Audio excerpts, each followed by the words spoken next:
Everyone, and welcome to the morning service here at the Unitarian Universalist Fellowship in Laguna Beach. We are so glad that you've joined us today for worship at UUFLB. The land on which we join together in worship is the ancestral and unceded territory of the Ahashiman and Tongva tribes.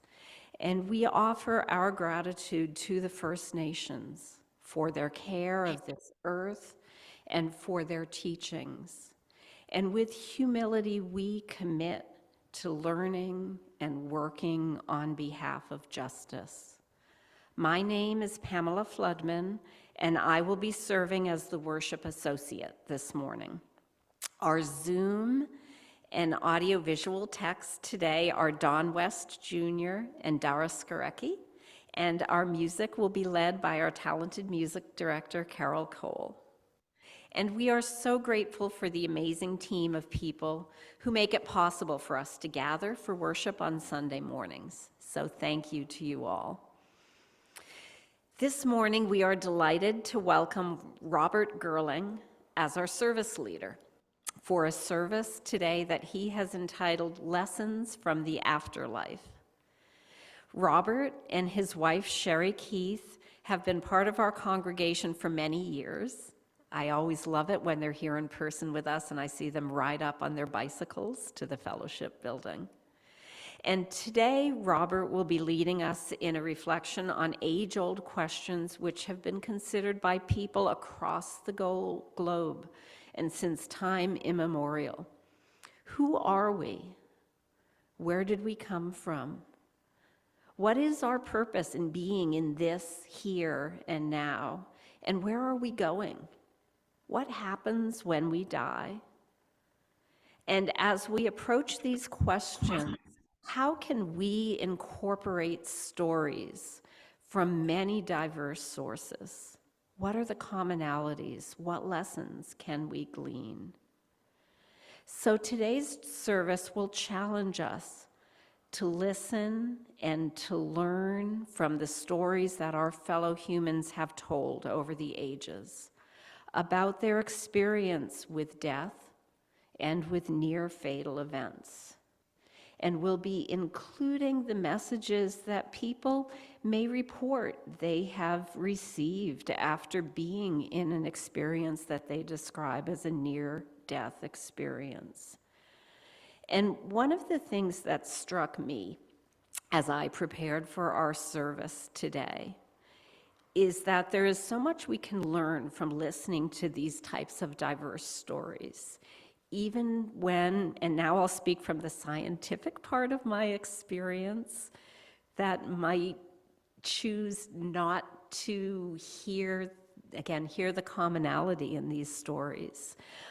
Sometimes we feel uncertain of the source or question whether people's experience is really what happened or really what they learned or heard. And yet we have to learn that the stories that our fellow human beings tell can be very powerful, and we are wise to listen with our hearts. So we are fortunate today to have Robert Girling with us by Zoom to lead us in this exploration. Robert is a professor emeritus with the California State University, Sonoma, who does research in responsible business, green economics, and social entrepreneurship. And in the bio that Robert provided us for this service, he wrote that he was raised as a Christian Scientist. So in this raising, he received grounding in the Christian Bible and in Mary Baker Eddy's 19th century reinterpretation of the gospel following her own recovery from a deathly illness. And this background taught Robert that in his view, man is not material, but is spiritual. And it led him to develop his own personal connection with a creator. Robert's spiritual journey also led him to the study of Buddhism through the writings of Thich Nhat Hanh. Hinduism, as expressed in the life of Yogananda, and the Course in Miracles and in Judaism. Robert writes that he has examined the lives and stories of a number of spiritual travelers, and he's studied the literature of near-death experience, and that his study of Unitarian Universalism provides for him a spiritual foundation, drawing as it does from these many spiritual traditions, and recognizing that most have something to teach us. So thank you very much, Robert, for joining us today. Our gathering music this morning was a rendition of a song called The Prayer, and it was performed by Andrea Bocelli and Catherine McPhee and David Sutton on the piano. And Robert chose this gathering music for us today. While I've heard it before, this week, actually mostly yesterday, I listened more carefully to this music and to its message. There are many beautiful renditions of the music available if you decide to go searching, as I did yesterday. I found one beautiful version that incorporates people from across the globe in the early days of the pandemic, sharing their hopes along the lines of the song itself. Help us to be wise in times when we don't know. But Robert and I chose this version to share with you today, with its beautiful blending of the Italian and the English lyrics. And perhaps my favorite stanza is the following: "And help us to be kind and watch us from above. We hope each soul will find another soul to love." So for me, I don't know about the "watch us from above" part of this lyric. For me, this wouldn't refer to a supernatural being, but rather the very spirit of the universe and of our existing. Not so much watching over us, but rather entwined with all of us. But the message of the music shines out to me. Help us to be kind and to learn from all of our experiences, to care for ourselves and to care for each other.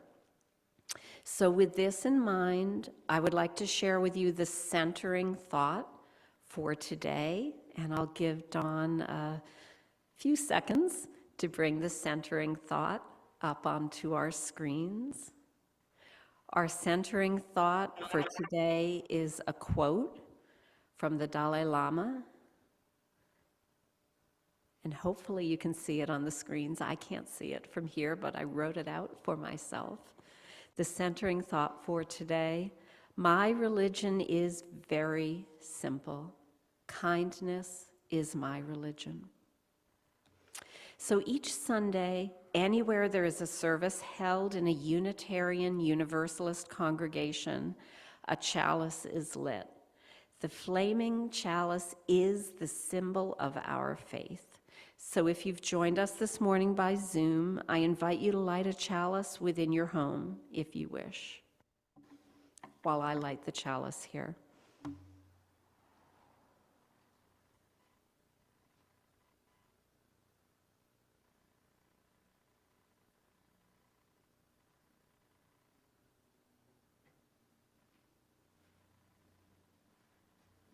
Our chalice lighting words this morning were written by Lee Kuhn-Vie, who is the sabbatical minister at the First Parish Church of Groton, Massachusetts, and also a hospice music therapist.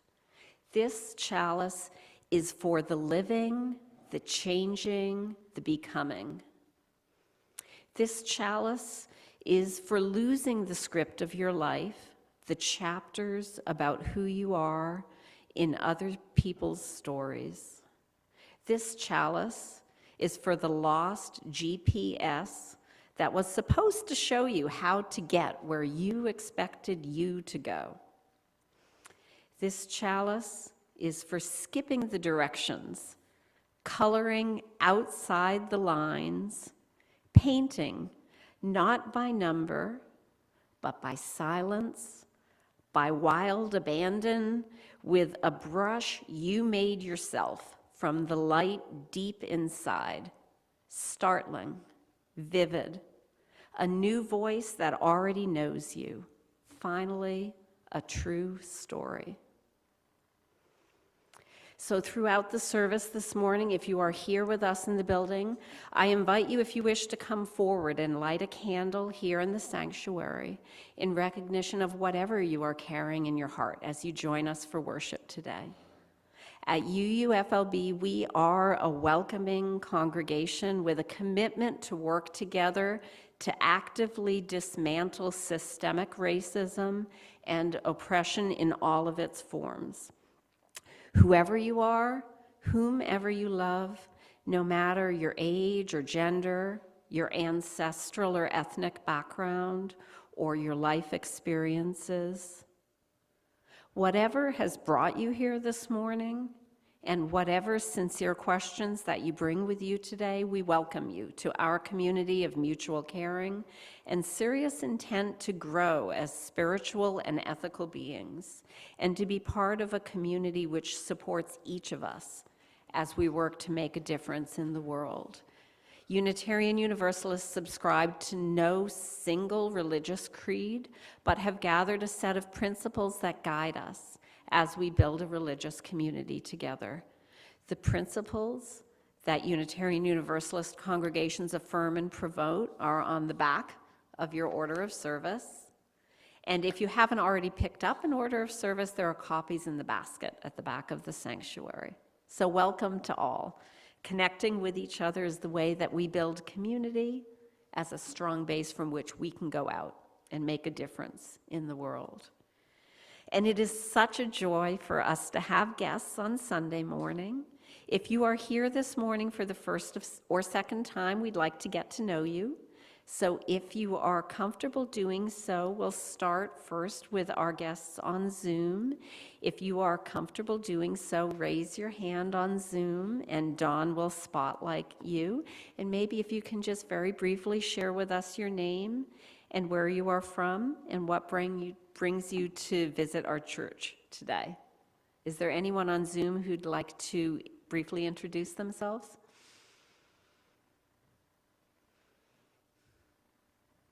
Okay. I don't know if we can be seen. Oh, we missed our chance. Is there anyone here in the building who's Missed our chance. first or second time? Oh, it sounds like there is someone on Zoom who would like to introduce themselves. Yes, no. We're having our coordination between Dawn running the Zoom and Dara and me. Are we ready to introduce here in the building, Dara? There is someone who wants to. We're here. Lovely. Hi, it's good to be here. Yeah. This is Pamela. I'm Patricia. We are in Austin, Texas. Hey, Robert. And we are lifelong friends with Robert and Sherry. And delighted to be here via Zoom with you all. Welcome. Thank you. Thank you. Okay. And now here in the building, is there anyone who would like to stand and just share with us your name, where you're from, and what brings you to visit our church today?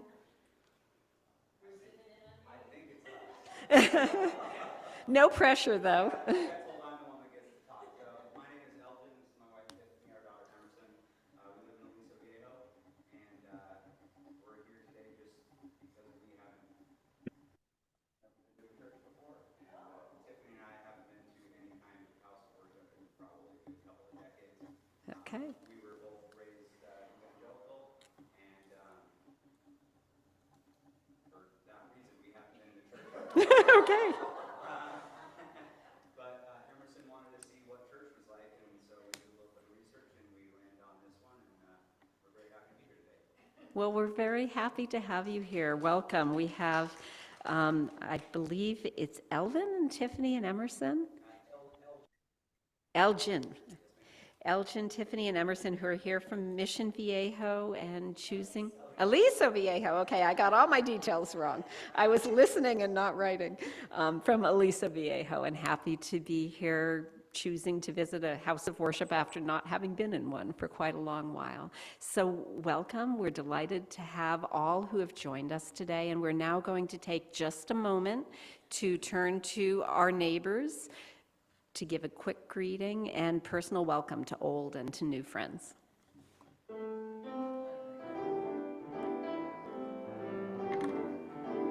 To everybody joining us on Zoom, I'd just like to say welcome on behalf of the UUFLB of Laguna Beach. Thank you, Don, and hello to all on Zoom. Hello.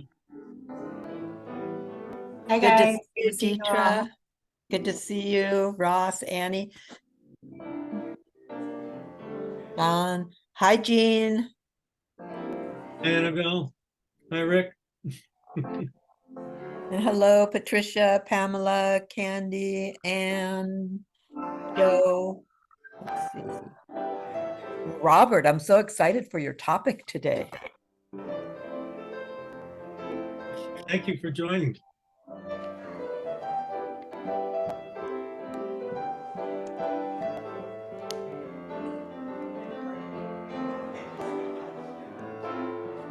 Hey, Deetra, Yes. or anybody on Zoom.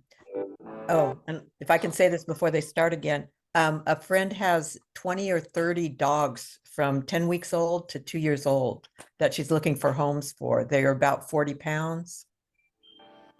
Oh my goodness. Email me later and I'll put you in touch with a group in Los Angeles that's run by Okay. women for that. Okay. Thank you for playing that for us. And thank you all for joining us here at UUFLB this morning. We hope you have a few minutes to stay and enjoy coffee and conversation after the service. And please, if you are visiting us this morning, either by Zoom or in the building, let us know if you'd like to be added to our email list so that you can receive advance notice of each service and of other events. So now on the slide that Don will put up for us is information about upcoming services here at UUFLB. And to start with, next Sunday, November 19th, our own Don West Jr. will be here to lead the service. He's running our Zoom from Henderson today, but he'll be here in person next week on November 19th.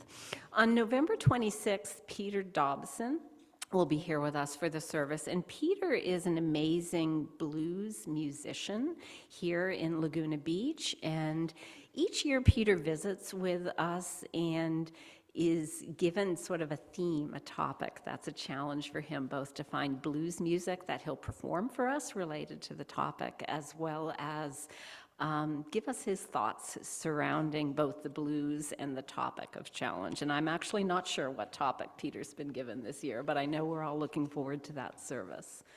On December 3rd, Reverend Celia Young will be coming back to join us for the fourth in her series of sermons this year on embracing the course of our lives and the aging process that we all go through.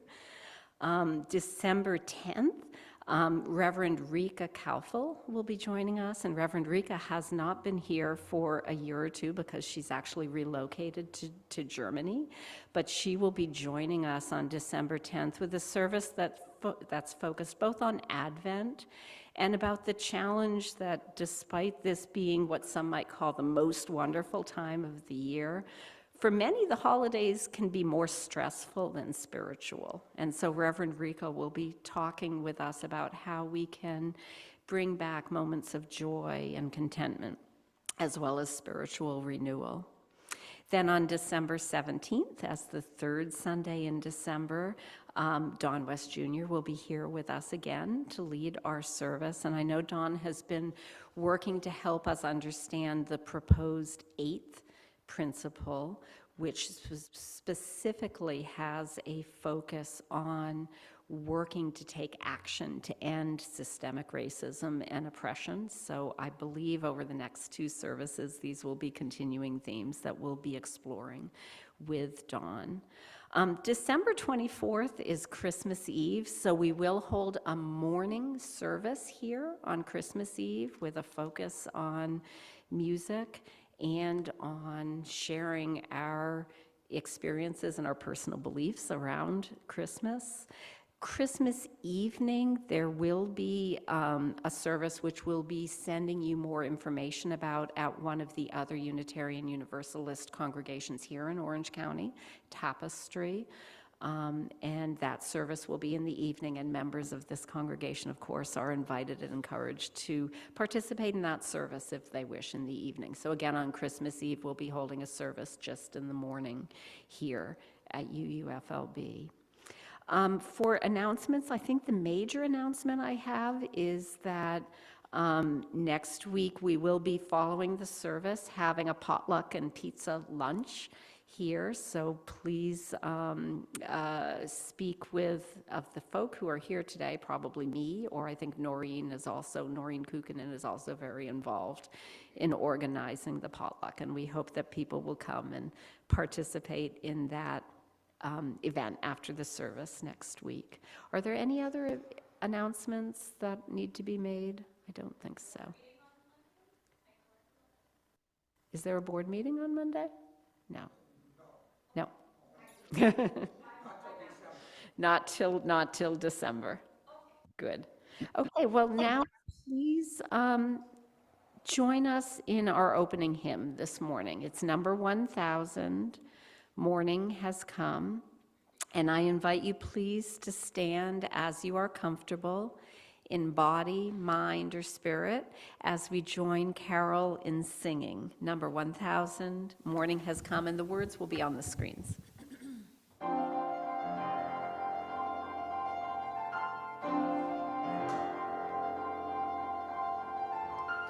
Morning has come, arise and greet the day. Dance with joy and sing a song of gladness. The light of hope shines upon each face. May it bring faith to guide our journey home.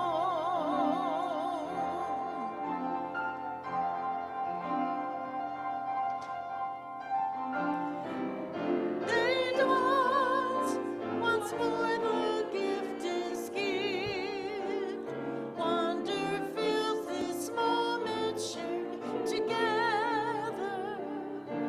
The light of peace he shines upon each face. May it bring faith to guide our journey home.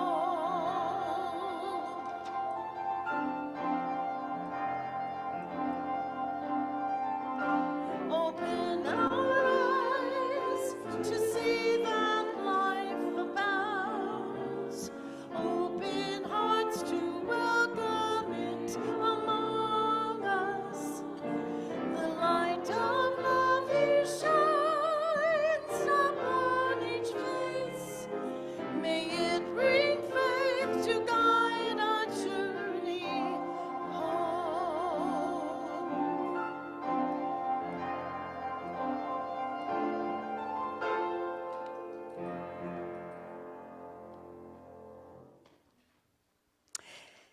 Let us take a moment to remind ourselves why we come together as a community. I invite you to read together the words of our unison affirmation when and if it feels right to you. And if you have joined us by Zoom, you may want to unmute your microphone so that your voice can be joined together with the voices here in the fellowship building. The words of the unison affirmation will be on your screens, and please join me in reading. Love, Love is the spirit of this fellowship, service, and service is its law. this is This our is our This is great our covenant, dwell to together dwell together in peace, through to seek the and truth in love, and to help one another. all for joining us today, for being part of this community, for committing to make a difference. Our reading this morning is a poem, Each Moment is Precious, by Pat A. Fleming. Live in the moment, just take it all in. Pay attention to everything, right there and right then. Don't let your mind wander to what's coming next. Cherish this moment and give it your best. Don't let tomorrow make you rush through today, or too many great moments will just go to waste. And the person you're with, in that moment you share, give them all your focus, be totally there, laugh till it hurts, let the tears drop. Fill up each moment with all that you've got. Don't miss the details, the lesson is there. Don't get complacent, stay sharp and aware. It can take but a moment to change your life's path, and once it ticks by, there is no going back. In just 60 seconds, you may make a new friend, find your true love, or see a life start or end. You become who you are in those moments you live, and the growth's not in taking, but in how much you give. Life is just moments, so precious and few, whether valued or squandered, it's all up to you. So we have come now to a time in our service to briefly share important events that have touched our lives during the past week. The joys which we share are amplified, and in sharing our sorrows, we can provide for each other the support and the care that is vital for all of us. So during this time of sharing our joys and concerns, we will pause the recording of the service, and I would first like to invite attendees. I would like to remind us all that it is as much a blessing to be able to give as it is to receive. And we recognize that it's our responsibility to do both well. So we'll be passing a fellowship here within the fellowship. And for those who have joined by Zoom, there are other ways as well that you can give.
Please join us now in singing to each other words of sincere gratitude, and stand if you wish. From you I receive, to you I give, together we share, and from this we live.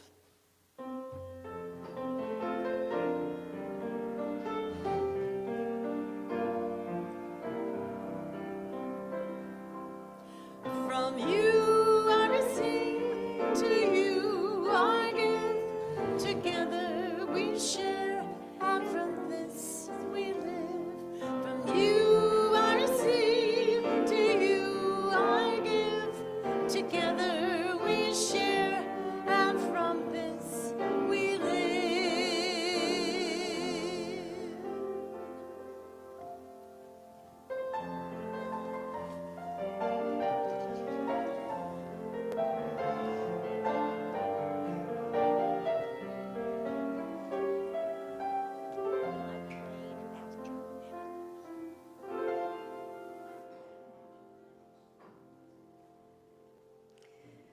So now I invite you to come into a time of meditation. You may want to close your eyes, place your feet on the ground beneath you, let the muscles of your face relax as you breathe in and out.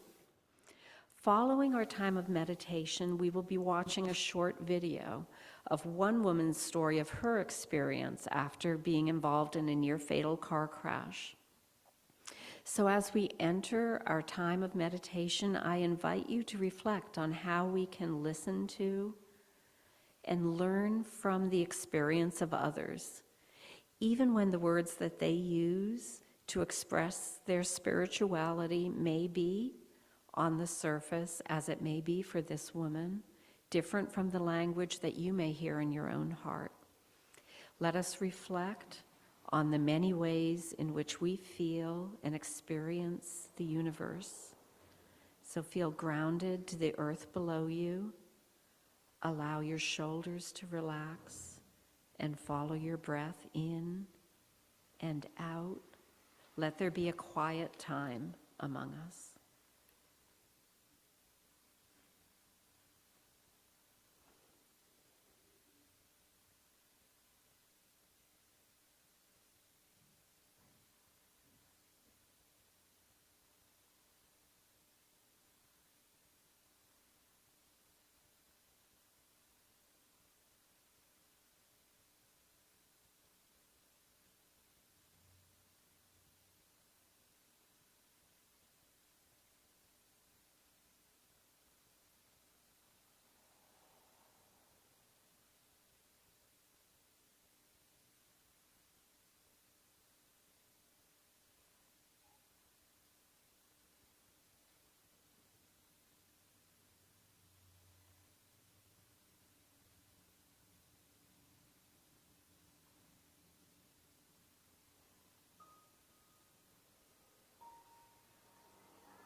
On Columbus Day, 1985, I was in a fatal car crash. It was a head-on collision. I was driving down the road. Another car was coming the other way. We were going through an intersection. At the last minute, he decided to turn left right in front of me. Bam. I think I had enough time to say, oh my God, didn't even get to say turning. Next thing I knew, I was looking down at the top of my car.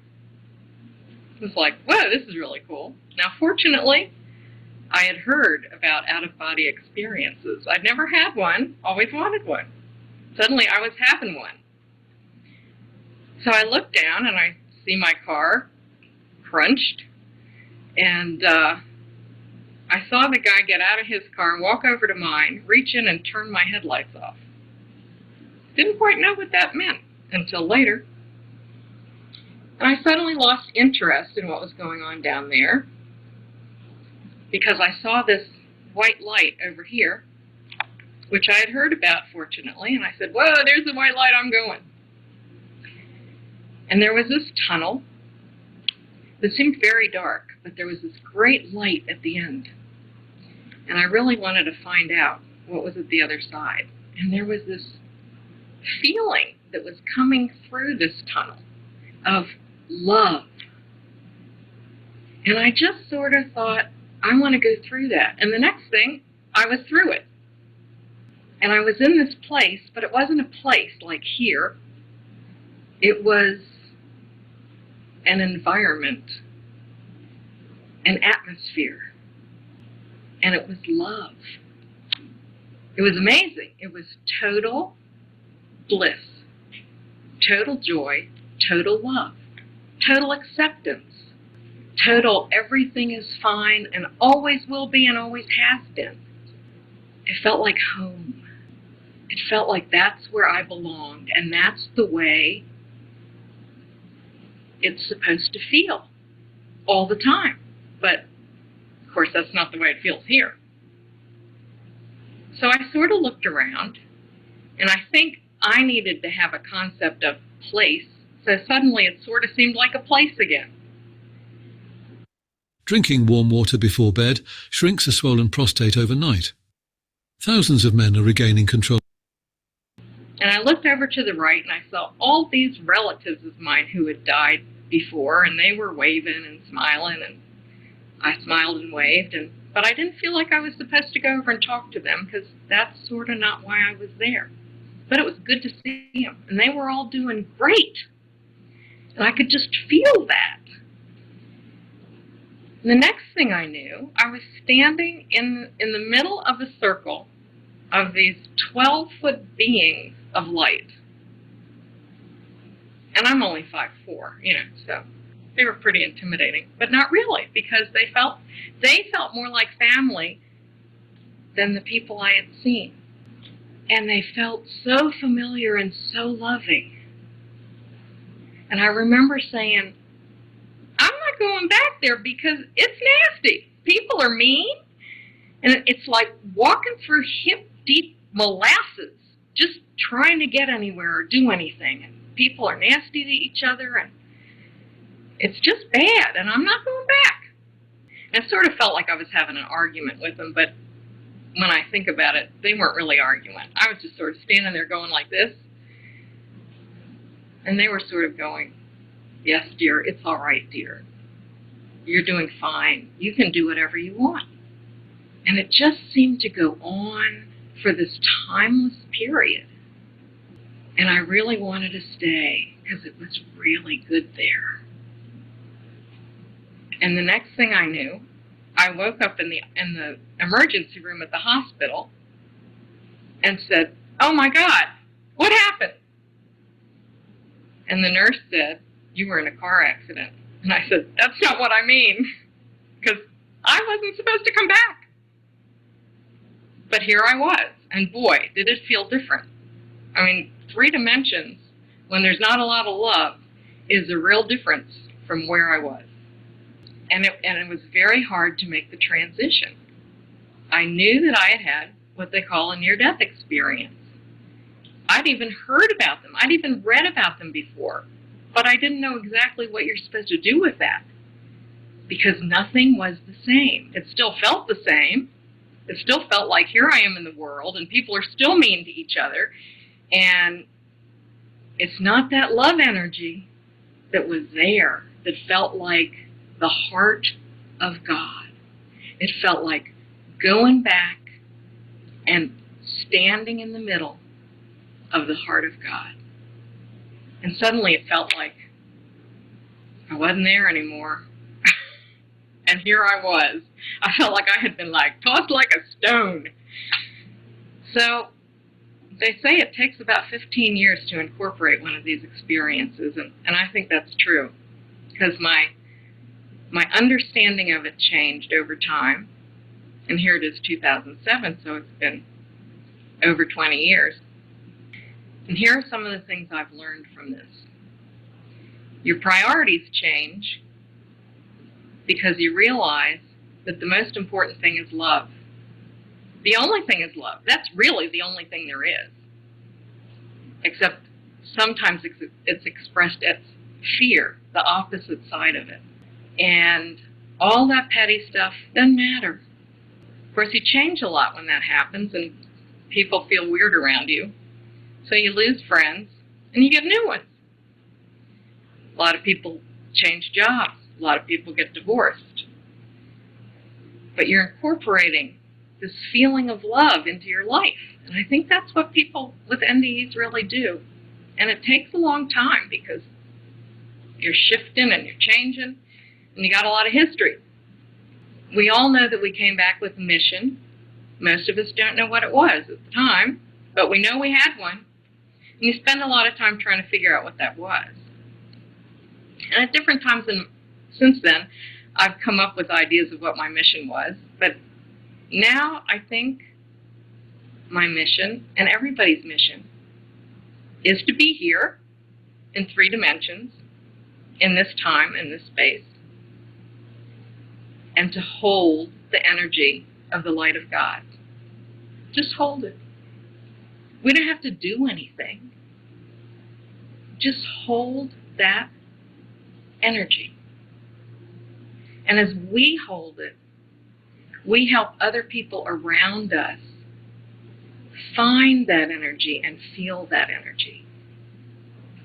Humanity is changing. Humanity is evolving. And this is the time. And all you have to remember is there is nothing out there to fear.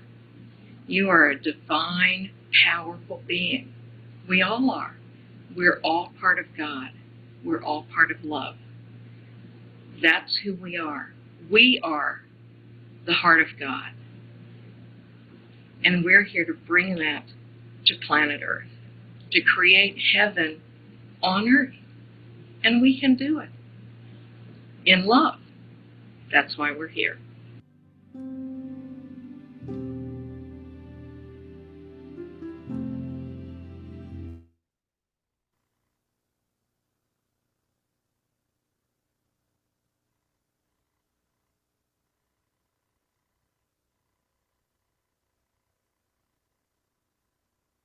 So thank you. That's quite a moving video, isn't it? There's so much in there, and I'm going to talk a little bit about some of the themes that the speaker raised. As Pam said in the introduction, I wanted to answer some questions. Who are we? Why are we here? Where did we come from, and where are we going? And so some years ago, I started a quest to find answers to these age-old questions. And my search led me through a wide range of spiritual literature.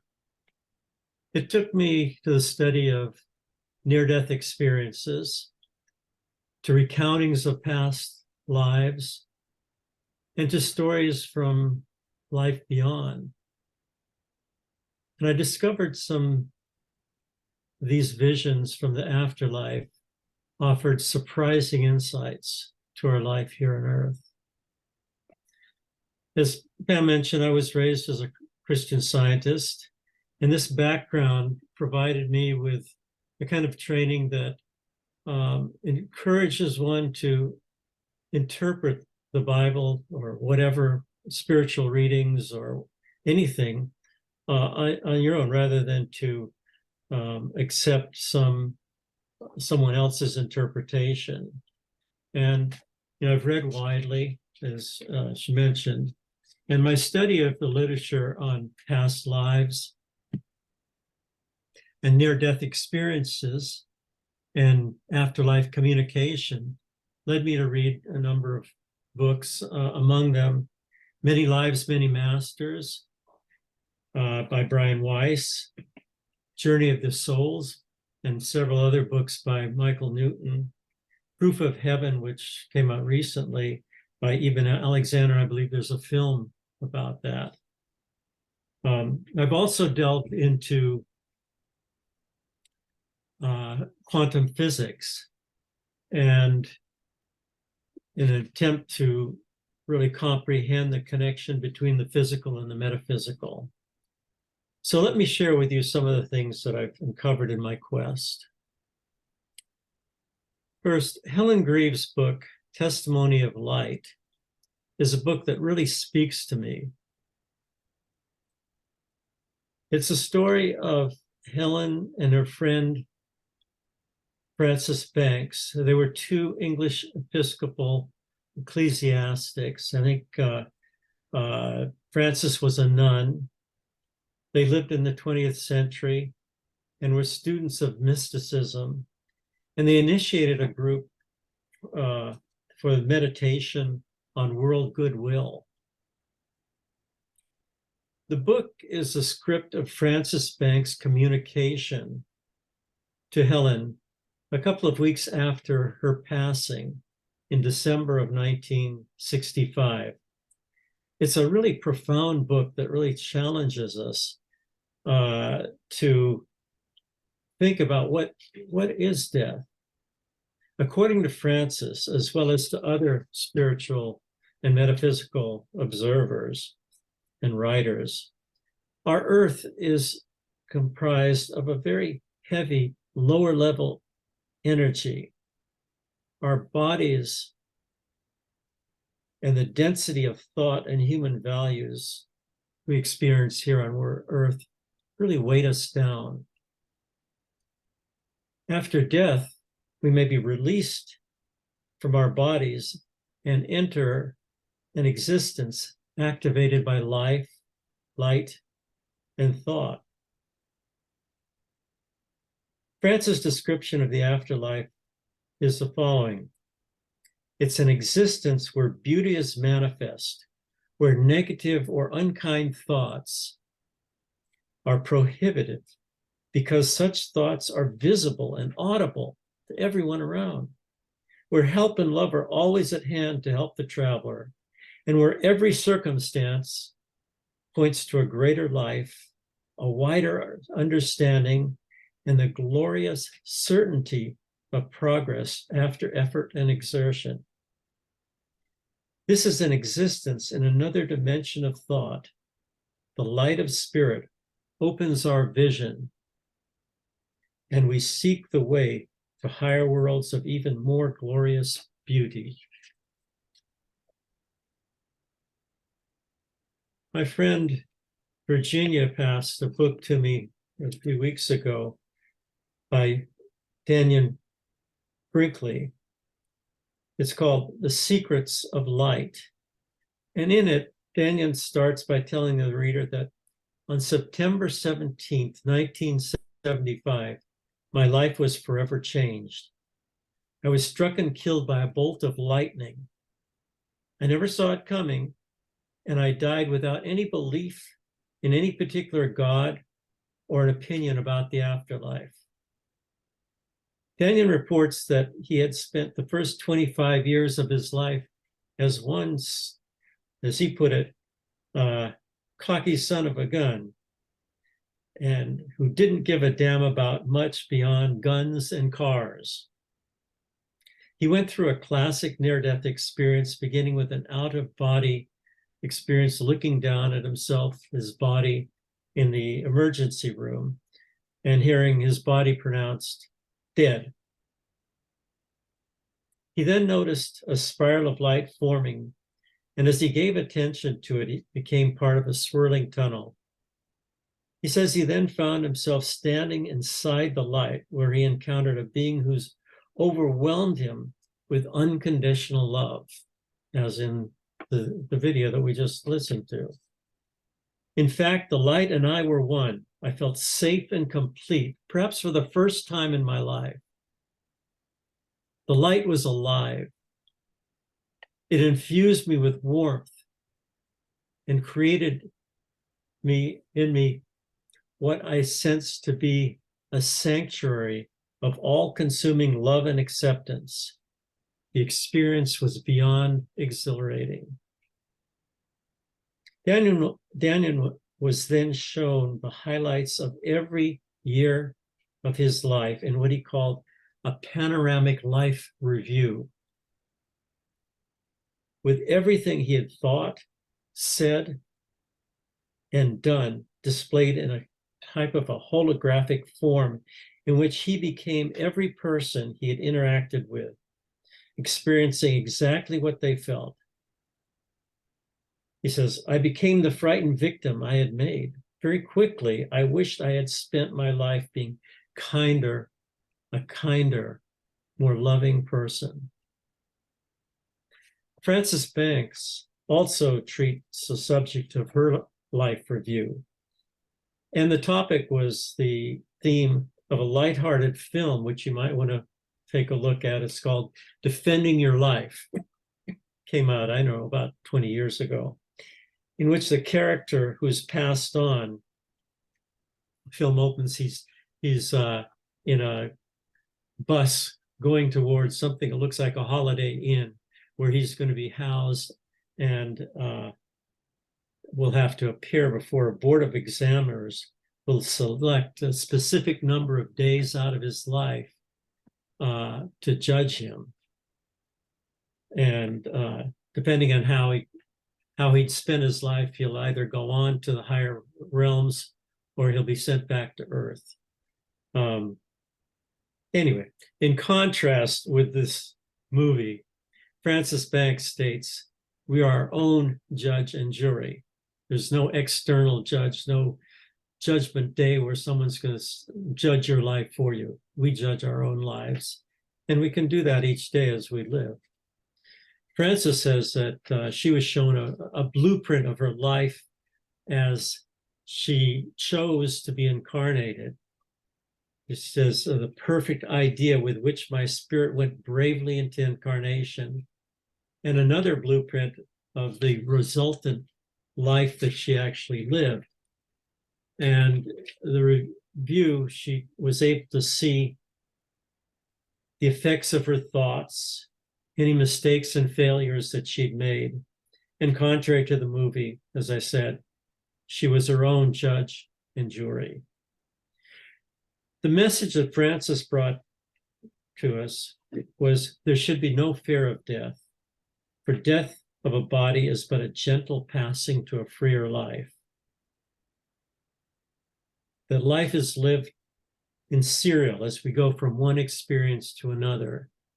And finally, that what things that we think are praiseworthy here on earth may in fact be mediocre or not worth really mentioning. And things that we think, well, oh, that was a terrible thing that I did, actually may not have been. So it's difficult to really know everything that we do, the impact.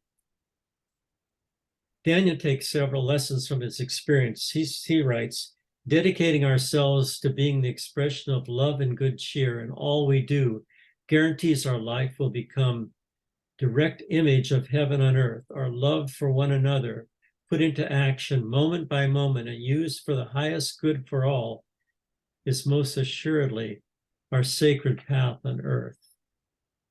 As a result of his experience, he changed his life 180 degrees and has since devoted his life to working to hospice work and working with people who are in hospice and learning from them and comforting them. Another insight he gained was that those of us on earth are considered by the celestial beings, the same as was mentioned in that video, these celestial entities, to be courageous. We're considered to be courageous heroines and heroes. Why? Because we've taken it upon ourselves the great responsibility of transforming the world. Every one of us is here for a specific mission. So if you thought, oh, my life is not important, in fact, it is. Every one of us is here for the specific mission of assisting in unfolding perfection on earth. Every single thing that one of us thinks, says, or does impacts all the rest of humanity at one level or another. Think of that. Our thoughts, our words, our actions affect all of humanity. We were created in spirit to be interdependent, to assist, support, and encourage one another to find our own purpose, to seek our service, and to deal with our challenges in order to make a difference in the world. Like Francis, he concludes that death is not a finale. It's no more an end to life than the 6th grade graduation into junior high school is an end to our education. It's merely a transition. Yogananda, in his autobiography of a yogi, reports upon hearing a divine voice speak to him one evening, saying, "If joy were ceaseless here in this world, would man ever desire another? The tragedy of death is unreal. Those who shudder are like ignorant actor who dies of fright on a stage when nothing more has been fired at him than a blank cartridge. We are children of the light. Behold, your body is nothing but light." Raymond Moody, an MD, who for many years has studied and compiled hundreds of near-death experiences, wrote that he personally believed that near-death experiences are partial evidence of an afterlife.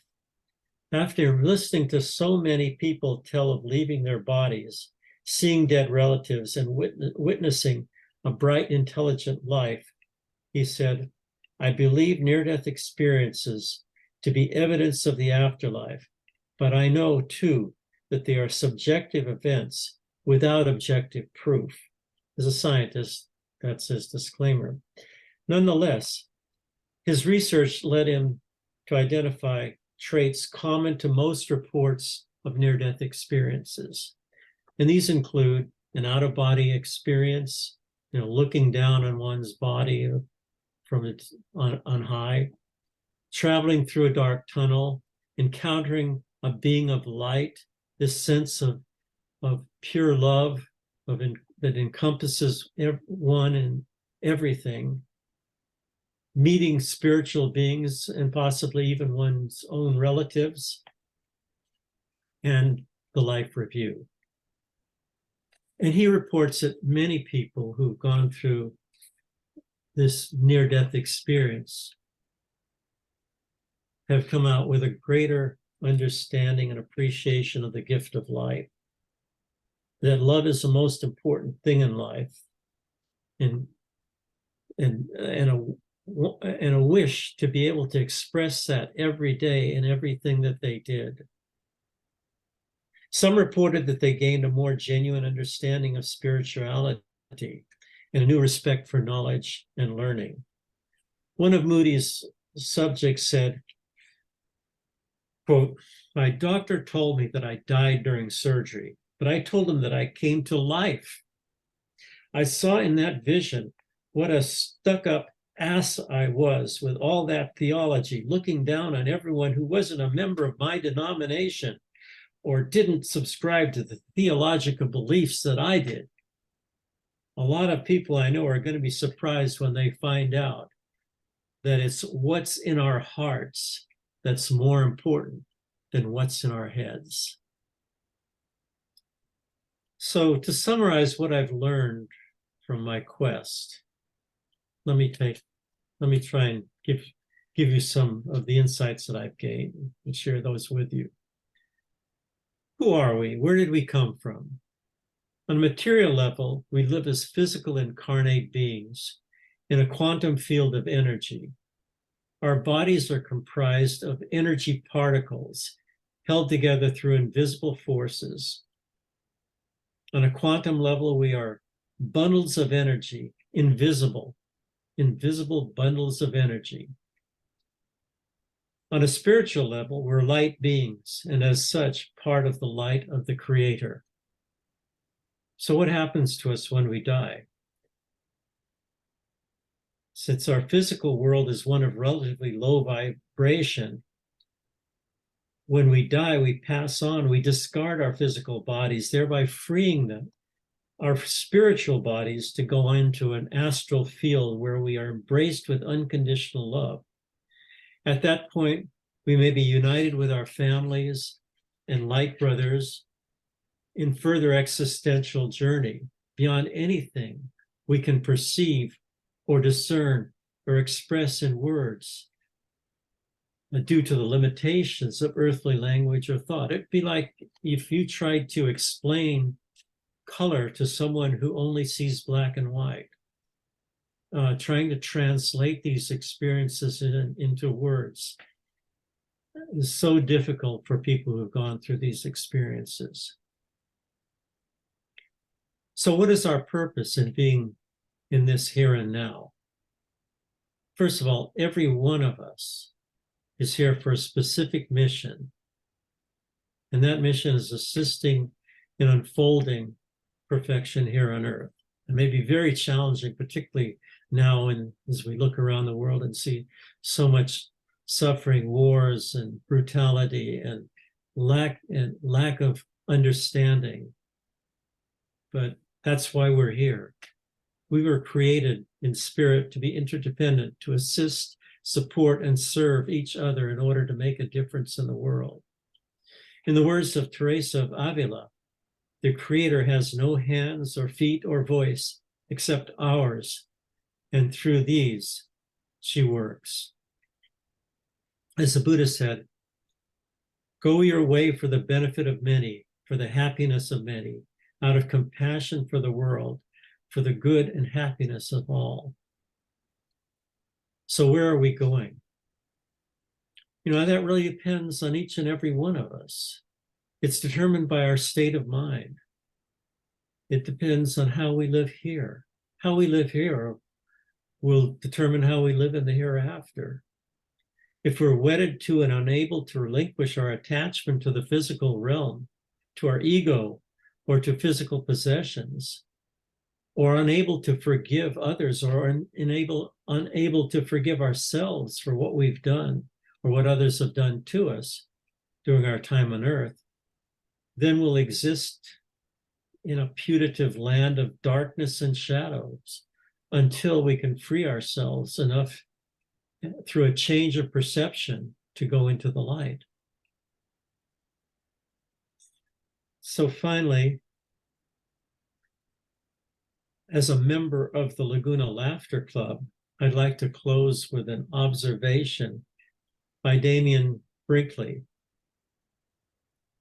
The only thing I believe to be as important and potentially as powerful as love is laughter. Laughing along with someone else is ultimate in shared love. Laughter manifests the divine in a moment of mutual connection. To laugh together is to create a level of harmonious oneness, allowing us to embrace the love already existing within ourselves. Now, I've never actually had a near-death experience, although I did paint a picture of myself in the afterlife. But this last week, I came close to it. On Tuesday, I had a colonoscopy and came through on the other side. So let me close with these words of Shakespeare, from Shakespeare, in which Hamlet says to Horatio, "There are more things in heaven and earth than are dreamt of in your philosophy."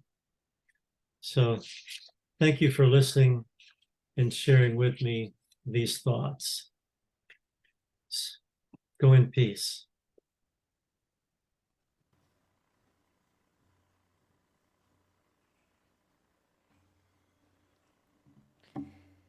Thank you, Robert, for being here with us today virtually, for sharing your thoughts. I know we're all looking forward to seeing you in person when you and Sherry are down here so that we can give you a hug in the real world. I know Robert is able to stay for a little bit after the service. If people want to talk with him, we'll set up the computer here at the front of the sanctuary so that we can talk together with Robert.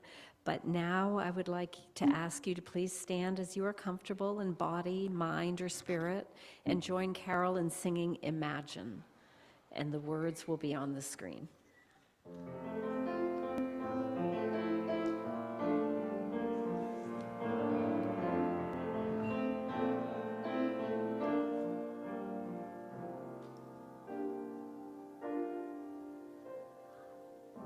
Imagine there's no heaven.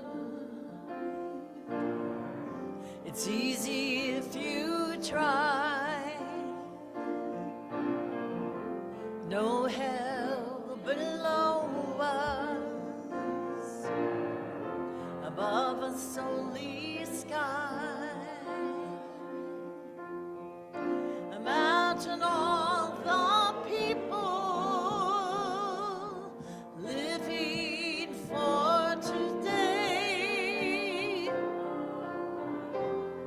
Imagine there's no countries. It isn't hard to do. Nothing to kill or die for, and no religion too.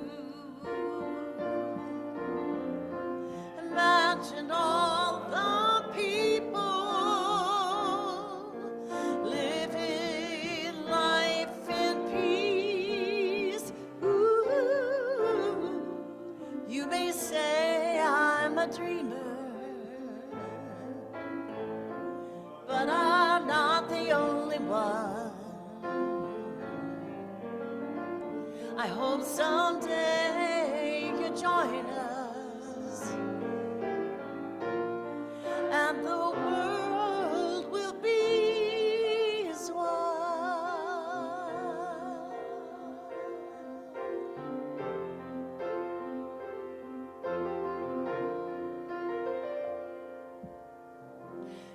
imagine no possessions. I wonder if you can. No need for greed or hunger. The brotherhood of man. Imagine all the people.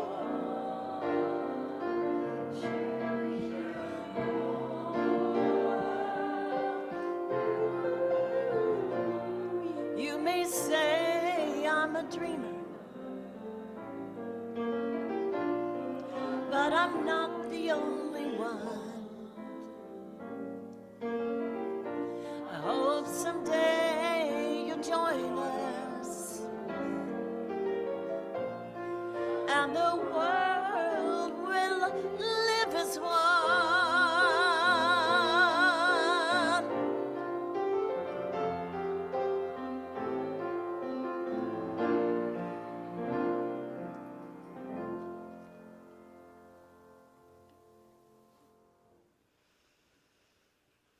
Now is the time for us to extinguish the chalice here at UUFLB and within our homes.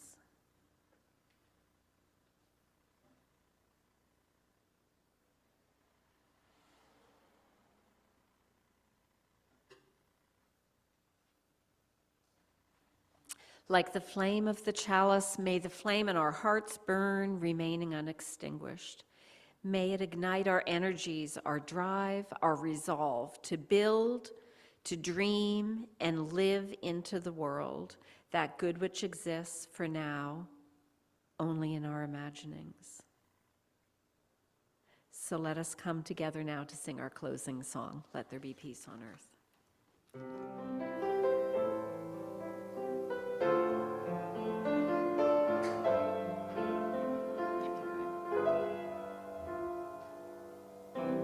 Let there be peace on earth, and let it begin with me.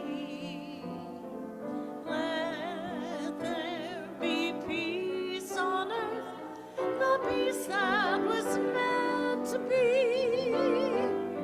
With earth as our mother, we are family. Let us walk with each other, perfect harmony. Let peace begin with me. Let this be the moment now. With every step I take, let this be my solemn vow. To take each moment and live each moment in peace eternally. Let there be peace on earth. Let it begin with me.